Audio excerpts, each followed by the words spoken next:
Okay, Mark Charlesworth here with the Mark Charlesworth Real Estate Team.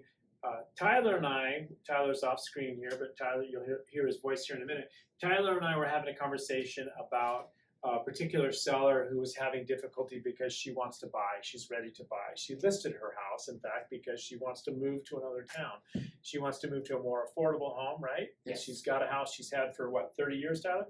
15, I think. Okay, she's been out of the market for a number of years, and so she listed her home and is ready to buy in her mind, but she's not really ready to buy. We know that if we're in the real estate business, right, Tyler? Right. Because she doesn't have what? She doesn't have money to buy the next home. She doesn't have any money, but she's got equity, right? And so we had to figure out, she's hiring us to get the equity out of one home so she can get into the other home, right, Tyler? Right. Is that about it? Yeah. So I use this continuum in my listing presentations quite often, and I decided in a conversation I just had with Tyler a few minutes ago to draw that out. So I want to see if I can recreate that for a minute here and record it and see if it's useful to you guys. Okay, so we've got this buyer. Let's make up a name. What's her name? Dina? Yeah. So we're going to say, okay, so Dina's got a house, and she's got this great place that she's had for a number of years, and she wants to get over here to this other place. I know they look the same, but I'm using a magic marker or whatever you got here. So Dina's over here, and we want to figure out how to get Dina over here, right? So it's a scary situation for sellers in general, because when sellers have something, they don't want to give it up in order to get the other thing unless they know what it is or when they're going to get it, right? So there's a lot of fear there. Does that make sense, what I just said? So anyways, we've got to get Dina from here to here, but she's not really ready to buy. In this case, she was upset because she's like, where's the buyer team at? Why am I not out looking at houses? Why am I not making offers? And so when I'm talking to these guys in the listing appointment, I'm saying, hey, you got to realize that, at this point, you're a pretty weak buyer. At this point, this is a pretty weak buyer.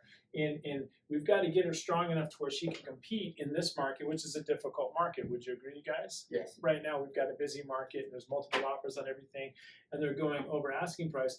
But she has the power to get over here and be an absolute strong enough buyer to get this house. And so explaining it to her is like, well, Dina, when you've got buyers lined up for your house, are you gonna who are you gonna pick to buy your house? Are you gonna pick the buyer that's got some money? Or are you going to pick the buyer that says, well, I got to sell my house. I got to go find an agent, and then I'm going to figure out how to price my house. I'm going to figure out how to list my house.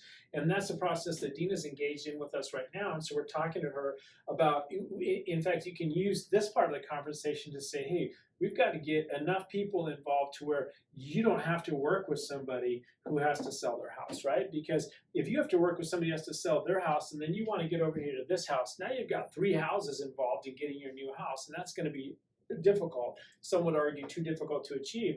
So she's probably going to want to go with the person who has not just money, but with the most amount of money, right? Or with cash, right? Cash is probably going to be somebody's favorite buyer, especially if it's somebody who has cash and is willing to pay her the most amount. And so, but to encourage Dina and tell her how this works and where you're going is that, once you get your house on the market and listed, you then become a stronger buyer. As you move along this continuum, you become a much stronger buyer. And so our job is to move her along this continuum. So once you get your house on the market, this is my for sale sign. My marketing department actually has a better one than we use in real life. But if we can get her to put her house on the market, and then she makes an offer on this house, then she gets to tell the story to this buyer, hey, or this seller, excuse me, I'm a buyer who's got my house on the market. If we get her to a point where she's got these multiple people who want to buy her house, then we get to tell the story. Her house is on the market. She's got multiple offers, and she's making a decision on which one to choose. She's going to choose the cash one, or the one with the most amount of money, or with least amount of inspections, etc. And that brings us to the next phase where we've got to get her through the inspections. And so, they're going to put her house under a microscope or a magnifying glass. This is a magnifying glass. So they're looking at her house and trying to figure it out. So we get to say, hey, look, you're in inspections. Now you're a little bit stronger than somebody who's like, well, I could sell my house and I would sell my house. I just haven't gotten to that point, right? So you've hired an agent. You're moving along here. Now your house is in inspections. Once you get your inspections wrapped up, you've contractualized everything and you're waiting for your appraisal. So you're that much stronger. You're that much further along to closing, and at this point, you've got actually back here, you've accepted a contract. You've been given a couple of different offers, and you've chosen one. And this offer, hopefully, is the strongest offer, but maybe it's got an inspection period, so we got to get through the inspections, and then once you get through the inspections, then you're just waiting for the bank to say yes. So you got the bank here. This is my U.S. Federal Trust, whatever, but this is the bank. And so we got to get past the bank. But once the bank approves it and we're moving towards closing, we're saying, great, now you're down here. Maybe you've got your appraisal done. The bank has said yes, and the money is flowing from here. And you're going to, you know, the money is coming. So you're really a pretty strong buyer if you're saying, hey, we're going to close in a week. But maybe you haven't found the right house by then, and this is the point where you close. But let's move Dina over here and say, well, Dina's got the right to occupy. The right to occupy means she gets to stay in the house for a few more days. 59 days, as I understand it, because Fannie Mae and Freddie Mac allow less than 60 days. Is that right, Tyler? Yep. So less than 60 days for owner-occupied financing. Beyond that, the buyer has to pay for rental. He has to pay investment property rates. And so if she's got this 59 days here, right? So again, this person's afraid to jump because they're saying, how am I going to get the house? But if she's got 59 days of occupancy after closing, maybe her closing takes about 45 days. So 59 and 45 is what? 104? Is that right, guys? Yeah, it's 104, right? So that's 104 days. So that's a pretty good time to shop. You got 104 days, Dina, to get to here, and that's almost a third of a year. So that's a good amount of time to get her over here, because she's really going to have to move along this continuum to somewhere here, because the person who's buying this house is probably, if it's a good house, or if it's chances are Dina's not the only one who wants it, right?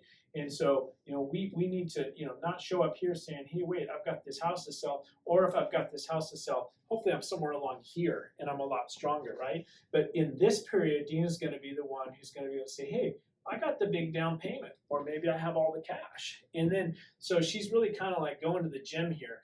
She's showing up kind of weak, and then working out. She's showing up here a little bit ripped, And so in this 59 days, she's like, well, what if I sell my house and I close and I don't have a house? Well, again, the typical bank closing is about 45 days. 45 fits inside of 59 pretty easily, depending on the time of year that she does this. If she puts her house on in January, typically the income ramps up towards the spring and the summer, and there's a lot more choices to make.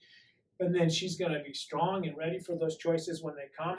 And she's going to have more time to do it, because she's going to be getting her house ready over here, which is what she needs to be focused on, right? And so that's the problem with this particular buyer. She's like, hey, why am I not out looking at houses? And I'm saying, back to the listing team, well, why isn't she out there fixing her house up and getting ready for the open house? Because that's going to put her in a position to get moving along this timeline here. And we're going to be there to help her and be her concierge as we walk through this timeline. But I think it's important to kind of understand that concept of what does that timeline look like, and where does the buyer fit in on that? Because the person over here is filled with fear, right? The person over here, they're filled with joy. They got the new house. Let's get them there. Thanks, guys.